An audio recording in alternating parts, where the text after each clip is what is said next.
Assalamualaikum warahmatullahi wabarakatuh. Perkenalkan, nama saya Nabila Zela dari kelompok Cota asal 10 Bangkalan Madura. Saya akan menjelaskan tentang Koelit UTM, yang artinya Komunitas Linux Universitas Trunojoyo Madura. Komunitas ini lahir pada tahun 2008 yang diberi nama Koelit, Komunitas Linux Trunojoyo.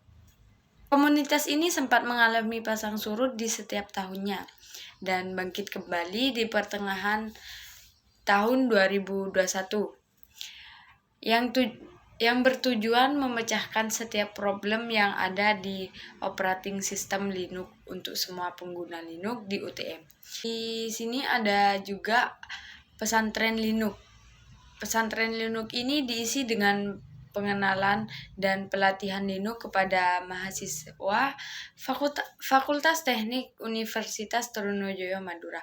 Pelatihan dalam acara pesantren ini dibagi menjadi 2 tahap.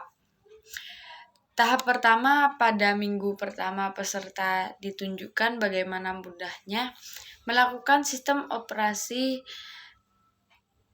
Ubuntu, pengenalan sistem Linux, dan perintah-perintah dasar Linux.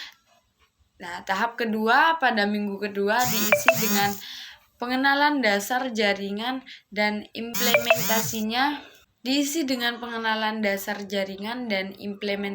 di sistem operasi Linux menggunakan distro Ubuntu. Lalu ada lagi ngobar Linux, ngobrol bareng seputar Linux. Kegiatan ini dilakukan secara online pada 2021. Kegiatan ini diikuti 3 universitas, yaitu Uniba Madura, Universitas Telkom Surabaya, Universitas Bojonegoro. Membahas tentang desktop environment, paket manager Linux, struktural Koelit, yaitu ada koordinator 1, koordinator 2, sekretaris, dan bendahara. Apa itu Linux? Linux adalah jenis operating system atau disingkat dengan OS yang bersifat dengan open source sekaligus gratis. Salah satu kelebihan sistem operasi Linux adalah kamu bisa menggunakan dan mengembangkannya dengan bebas. Sistem operasi ini banyak digunakan dalam perangkat kita sehari-hari, seperti mobil, alat elektronik, hingga smartphone berbasis Android. Meski begitu, pasti kebanyakan dari kamu belum menyadarinya. Nah, ada keunggulan Linux, yaitu open source, kebal malware atau aman virus, memiliki aplikasi bawaan yang cukup lengkap, dan didukung oleh driver yang andal. Tersedia banyak distribusi Linux atau distro Linux singkatnya adalah sebutan untuk sistem operasi yang dibangun dari kernel Linux dan koleksi perangkat lunak dari sistem manajemen paket. Ciri khususnya adalah utilitas GNU, DistroWatch, ada BlackArch adalah distribusi pengujian penetrasi berbasis Arch Linux yang menyediakan sejumlah besar alat keamanan cyber. Yang kedua, Ubuntu. Ubuntu merupakan salah satu distribusi Linux yang berbasis Debian dan didistribusikan sebagai perangkat Linux bebas. Yang ketiga, Red Hat. Red Hat adalah sebuah perusahaan yang menghasilkan produk seperti bundle Linux, komponen komputasi cloud, produk middleware, alat manajemen cloud, dan container management.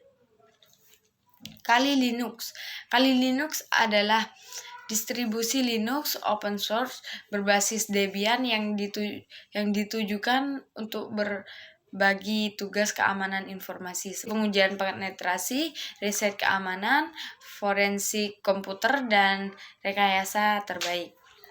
Selanjutnya, Linux Mint. Linux Mint merupakan distribusi Linux berbasis Debian Ubuntu yang bertujuan untuk membuat sistem operasi yang modern, elegan, dan nyaman, yang kuat dan mudah dipakai, dan dikembangkan secara aktif oleh tim maupun komunitas yang ada di dalamnya.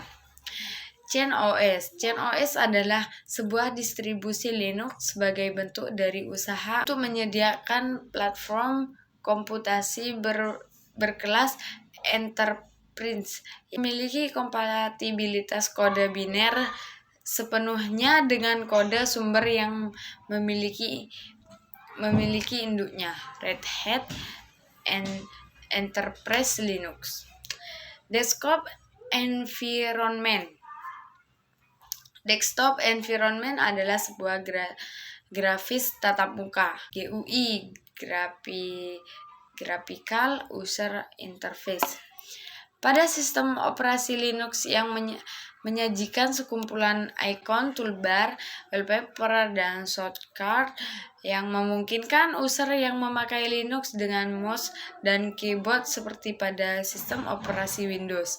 Linux Server adalah sistem operasi yang dirancang khusus untuk berfungsi sebagai server di lingkungan jaringan komputer. Sebagai server, sistem ini bertanggung jawab untuk menyediakan layanan dan sumber daya pada komputer-komputer lain yang terhubung dalam jaringan, seperti penggunaan berkas, aplikasi, basis data, email, web hosting, dan banyak lagi.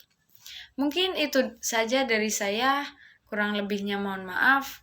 Wassalamualaikum warahmatullahi wabarakatuh.